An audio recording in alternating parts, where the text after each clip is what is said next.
Okay, so did you get to this point where we're like, all right, we have flights 1 through 4. I had drawn out 1 through 4, but I didn't do anything yet with Mhm. these. And then I read, okay, so we have our pilots and our co-pilots. And then I realized that each pilot and co-pilot is assigned to exactly one flight. For this one, I actually didn't write anything down until I read the first rule, and it said the flights are taking off in numerical order, and I was like, okay, sweet. So we're I not. did that too. Yeah, I waited. I was like, oh, 1 through 4. So I actually went directly and just wrote my variables out right next to it, so it was easy for me to see. Yeah. Cool. So it tells us that S flight takes off before G, and at least one other flight takes off between their flights. So Mhm. that's saying that F is before G, but there is for sure at least one in between Between. them. So where can F potentially go? So before going through Right Kyle is a as two. of right now. Oh, F can go in 1, 2, and 3. No, F Oh, can't. no, sorry. F can go in 1 or 2. It can't go in 3. And where can And it G can't go? go 4. No, it can't. No, F can only go in 1 or 2. Yeah, yeah. So that's what I meant to say. Yeah. And where can G go? G can go in 3 or 4. Fabulous.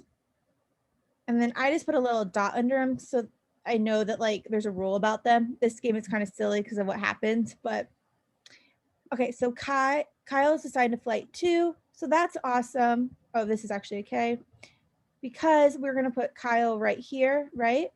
And so Mhm. then what does that do to our diagram? Forces F to go into 1.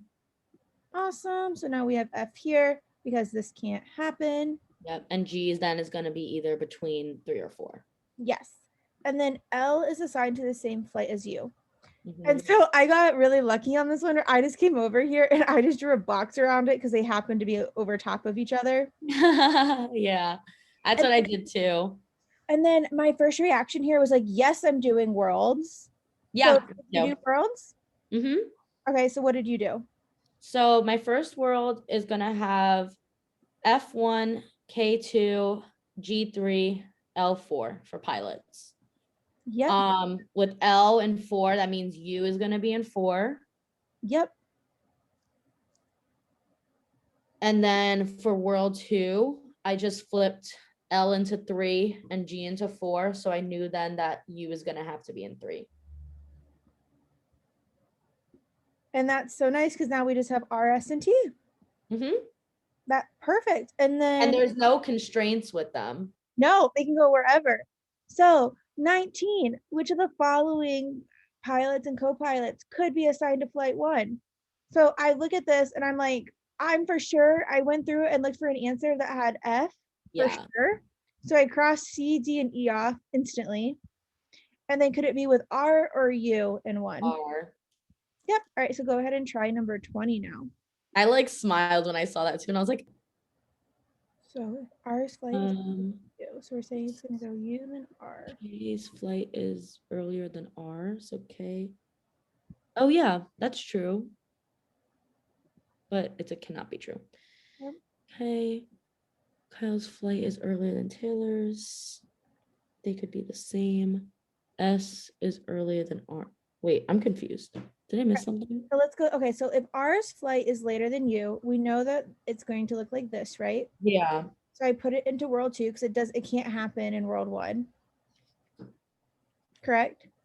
Yeah. The following cannot be true. So if it could happen, we cross it off. Yeah. Can F's flight be earlier than S? Yeah, because we could put S here, right? Yeah. So that can be true, crossing it off. Mhm. Can it be true that Kyle's flight is earlier than R? Yeah, that actually has. Yeah, has to happen. Kyle's flight is earlier than Taylor's. It could be the same. Yeah, but that's not earlier, right? Oh, is earlier. Got Yeah. it. And then Simon's flight is earlier than R. Yeah, it has to It be. could, It yeah. has to go in one of these. And then Taylor's flight is earlier than K. Yep, because Taylor could go here. And so that's our answer C. Oh, wow. Okay, so earlier than Taylor's, that's where I got confused. Okay. if L's flight is earlier than G, which one of the following could be false? So we're saying if L is before G. So what world are we looking at? 2 again. Yep, because that's the only one that happens. So we're saying which one of the following could be false. So this means that it doesn't have to happen. So go ahead and tell me what about A? Okay. A, B, C. So could be false. Doesn't necessarily have to be true. So F's flight is earlier than U's. That has to be true. Excellent. Crossing that off. G is assigned to 4. That has to be true. Nice. Either R or T is earlier than U. Okay. So R or T.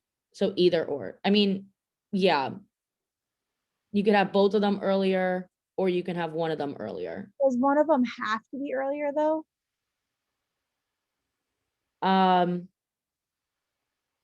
Yeah, because U is in 3. Yeah. So if You we have put 2. R here, we have to put T for one of these, or vice versa.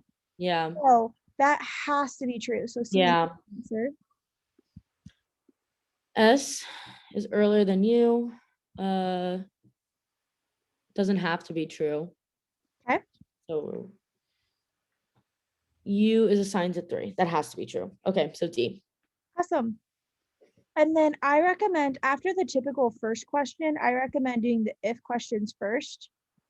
Okay. Because they're just easier. Like it's a timing thing. Yeah. So go ahead and try 23 now. So if Simon's flight is later than L, which one of the following could be false? So we're saying if it goes L and then S, right? Yeah. So it's gonna be world 2 again. Yep. And we were just gonna put the S in here for this. It's S is gonna be in 4 with G. Yep. And then that just means that these are going to, we don't know which one between R and T. Awesome. Okay, so which one of the following statements could be false? So oh no, not my pencil. Sorry. I That's like fine. so not necessarily true. Yes. Okay. G's flight is later than ours. Okay, that has to be true. Awesome. So nope. G is later than T. Yeah, because G is going to be last. So anything before G is true. L is later than T. That has to be true. T is later than R. That doesn't have to be true. Awesome. U is later than R. Yes, it's D again. Yay. All right. And then lastly, for question number 22, what is the maximum number, what is the maximum possible number of different pilot and co-pilot teams, any which could be assigned to flight 4? Okay, so we know SG is possible. That's 1. We know UL is possible. That's So 2. how are you going about figuring this out? So normally I would just look at my worlds first and at least get like the bare minimum. So we know what is the maximum number. So we know that LU is 1, right? And so in our other scenario, we have G. Yeah. Which G can then have R, T, or S. Awesome. So what is our answer? It's going to be 4. Yep. I couldn't tell what you were doing because I think you were saying the letters backwards than what my brain was saying. Oh, no, I was like looking, I was like, okay, I know we have UL, but I'm like, okay, but if we have it in 4, UL is done. Like we cannot have anything else. And I'm like, we have SG. I know it's possible, Okay, but there like, you go. That was it. I was like, are you looking at past worlds? Yeah, I usually look at past worlds or like past diagrams. I think it's easier to just do what we just did here. Like use like your like don't draw in your original, just think about it. Versus like, because like I'm just afraid that if you would do like past worlds, you would miss one. Yeah. But yeah, this look how fast you could do this game. Yeah.